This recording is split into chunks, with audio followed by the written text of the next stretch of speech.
The new dispensation under the leadership of President Mnangagwa has seen 1,500 new buses being purchased as part of efforts to rebuild the country. In a statement on his Twitter page, President Mnangagwa said 500 buses had already been delivered, while the remaining 1,000 were set to come. The numbers don't lie.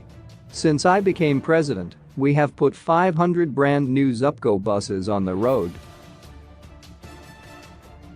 We have already bought 1,000 more.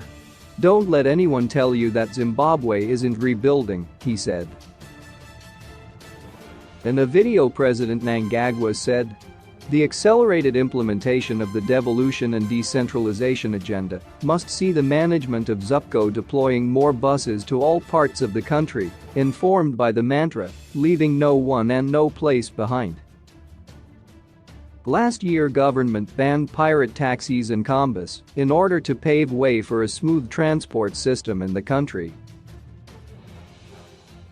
Government directed that all public transport operators that want to provide urban transport should be registered with ZUPCO.